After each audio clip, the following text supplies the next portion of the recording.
ሰላም ለእናንተ ይሁን። ማቴዎስ ወንጌል ምዕራፍ 2 ነው ዛሬ የምንመለከተው። ባለፈው ምዕራፍ 1ን እግዚአብሔር ከኛ ጋር በሚል ሐሳብ እንዳየን ታስታውሳላችሁ። ዛሬ ደግሞ ምዕራፍ 2ን ገዳዩ ሞታል አንተም ታመልጣለህ በሚል ሐሳብ የእግዚአብሔርን ቃል አብረን እንካፈላለን። እንጸልይ። እግዚአብሔር ሆይ አመሰግናለሁ። ክብር ላንተ ይሁን። መንፈስ በመካከላችን በኃይል ይሁን። ለሰሚም ለተናጋሪም የሚሆነውን ጸጋ የምትሰጥ ጌታ ጸጋ ለሚሰሙት እንዲበዛ ለእኔም ለተናጋሪ ለባሪያ እንዲበዛ ጸልያለሁ።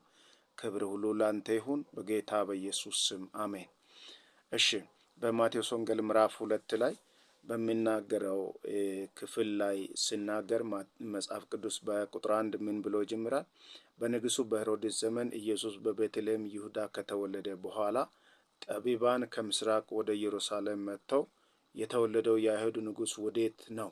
በምስራቅ ኮከቡን አይተን ልንሰግድለት መጥተናልና ሲሉ ጠየቁ ብሎ ይጀምራል።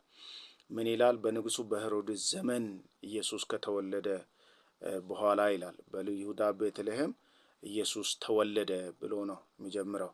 ስለዚህ በንጉሡ በሄሮድስ ዘመን ነው የተወለደው።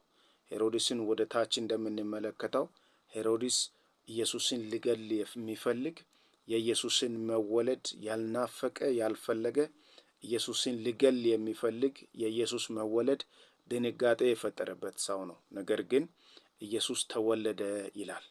ገዳዩ ደንጋጩ የሚፈልግ መወለዱን መገለጡን ለሕዝብ አዳኝነት መምጣቱን ያልፈለገ ባለበት ኢየሱስ ክርስቶስ ተወለደ። የዘመን ፍጻሜ ሊገለጥ ያለበት ዘመን ሲደርስ ከመወለድ ምንም ሊያግደው አይችልም። ሄሮድስም አላገደው፣ የዘመኑ ሲስተምም አላገደው።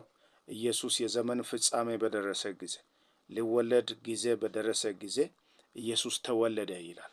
ስለዚህ ዛሬም መጽሐፍ ሲናገር ኢየሱስ ክርስቶስ ሥጋ ለብሶ በማርያም ሆድ አደረ፣ በእኛ ውስጥ ደግሞ ጸጋና እውነትን ተሞልቶ አደረ ይላል። ስለዚህ ባንተ ያደረው ጌታ ለዓለም እንዲገለጥ ሲፈልግ፣ እግዚአብሔር ለነገሬ እንዲገለጥ ሲፈልግ ምንም ሊከለክለው አይችልም። በማንኛውም አይነት ሁኔታና ጊዜ ጌታ ራሱን መግለጥና ሊገለጥልህ ይችላል። ጌታ የተባረከው። ስለዚህ እንደዛ ብሎ መጡ ይልና ቁጥር 3 ላይ ሲናገር ምን ይላል? ንጉሡ ሄሮድስ ይህን በሰማ ጊዜ ታወከ ይላል፣ ደነገጠ ይላል ሌላኛው ትርጉም እና እንዲሁም መላው ኢየሩሳሌም አብራ ታወከች ይላል። እኔ አሁን እዚህ ጋር በጣም የሚገርመኝ ሄሮድስ ኢየሱስን መወለድ ስለማይፈልግ